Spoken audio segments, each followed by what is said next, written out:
দিল্লির চাপ, ইসলামাবাদের চমক, করাচি বন্দর খুলে ভারত বিরোধী যে গোপন খেলা শুরু হলো। দিল্লি ভেবেছিল তারা বাংলাদেশকে কোণঠাসা করে ফেলেছে, অর্থনৈতিক অবরোধ, ট্রান্সশিপমেন্ট বন্ধ। তারা ভেবেছিল এই চাপেই ডক্টর ইউনূসের অন্তর্বর্তীকালীন সরকার নতজানু হবে। কিন্তু ঠিক সেই মুহূর্তে ঢাকার বাণিজ্য মন্ত্রণালয় এক শান্ত অথচ দৃঢ় কণ্ঠে জানায়, করাচি বন্দর প্রস্তুত, দরজা খুলে দেওয়া হচ্ছে বাংলাদেশের জন্য। সিদ্ধান্ত এখন বাংলাদেশের। এই খেলার শুরু 2024-এর শেষ প্রান্তে। ভারত হঠাৎ করেই বাংলাদেশি পণ্যের ট্রান্সশিপমেন্ট সুবিধা স্থগিত করে। কেন? কারণ বাংলাদেশ তখন যুক্তরাষ্ট্রের সাথে জিএসপি সুবিধা পুনর্বহালের জন্য আলোচনা চালাচ্ছিল। দিল্লির ভয় ছিল এই স্বাধীন বাণিজ্য দক্ষিণ এশিয়ায় তাদের কূটনৈতিক ভারসাম্য নষ্ট করে দেবে। কিন্তু ভারত এক মারাত্মক ভুল করে ফেলেছিল। তারা ভেবেছিল চাপ দিলেই কাজ হবে, কিন্তু এই চাপেই একে একে খুলে গেল নতুন নতুন দরজা। পাকিস্তান দিল এক অবিশ্বাস্য চমক।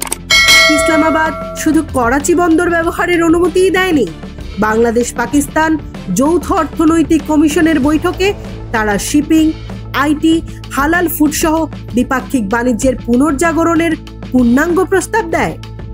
দ্য হিন্দু পত্রিকা মন্তব্য করেছিল, ভারত রাজনৈতিক প্রভাব খাটাতে গিয়ে নিজেই দক্ষিণ এশিয়ার অর্থনৈতিক ম্যাপ থেকে দূরে সরে যাচ্ছে।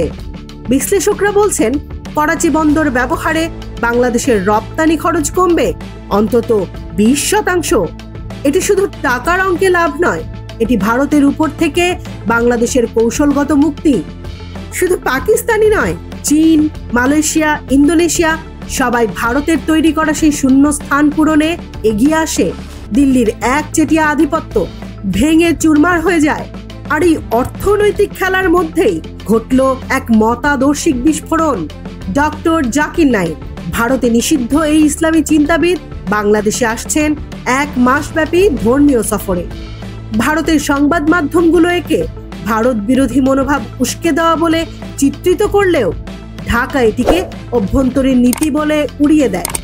এটি ছিল দিল্লির জন্য এক স্পষ্ট কৌশলগত বার্তা। ভারতের থিঙ্ক ট্যাঙ্কগুলো এখন গভীর শঙ্কায়। করাচি বন্দরের ব্যবহার, জাকির নায়েকের সফর এবং পাকিস্তানের সাথে সামরিক ঘনিষ্ঠতা, দিল্লির দক্ষিণ এশিয়া কৌশল কি তবে মুখ থুবড়ে পড়তে চলেছে? একজন কূটনীতিক যেমনটা বলছিলেন, ভারত যা বন্ধ করেছিল পাকিস্তান তা খুলে দিল। এটা কেবল বাণিজ্য নয়, এটা কূটনীতির নতুন ভারসাম্য। প্রশ্ন হলো, এই বদলে যাওয়া সমীকরণের ছোবল খাওয়ার জন্য দিল্লি কি সত্যিই প্রস্তুত? সংবাদ উপস্থাপনায় ছিলাম আমি, মরিয়ম আক্তার মুক্তা। এতক্ষণ দেখছিলেন ইকো অফ বাংলাদেশ। প্রতিদিনের এমন নিউজ আপডেট পেতে সাবস্ক্রাইব করুন আমাদের চ্যানেল, সেই সাথে অন করে রাখুন বেল আইকন।